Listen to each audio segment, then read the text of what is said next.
So baru-baru ni saya buat video pasal pusat data dan ramai yang tanya saya, betul ke pusat data ni guna air, dan kalau guna air banyak ke air yang diguna? So sekarang ni saya nak jelaskan dengan bahasa yang paling mudah. So dalam pusat data ada beribu-ribu server. Server ni lah yang akan kumpul data, proses data, dan server ni jugalah yang akan bagi jawapan. Contohnya bila kita tanya ChatGPT, kat mana nak pergi holiday bila pergi JB, ataupun bila kita minta Gemini buatkan lukisan AI untuk adik kita.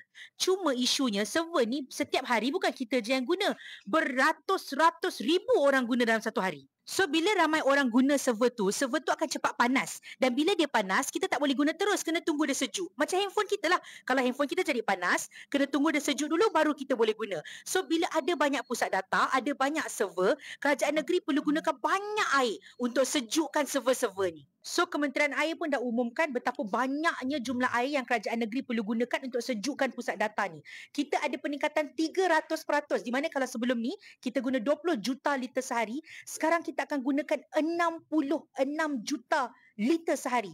Masalahnya sekarang ni pun Johor selalu ada gangguan bekalan air daripada pencemaran, daripada perubahan iklim. So kalau ada pusat data ni, macam mana akan terjadi dengan bekalan air bangsa Johor untuk kehidupan seharian?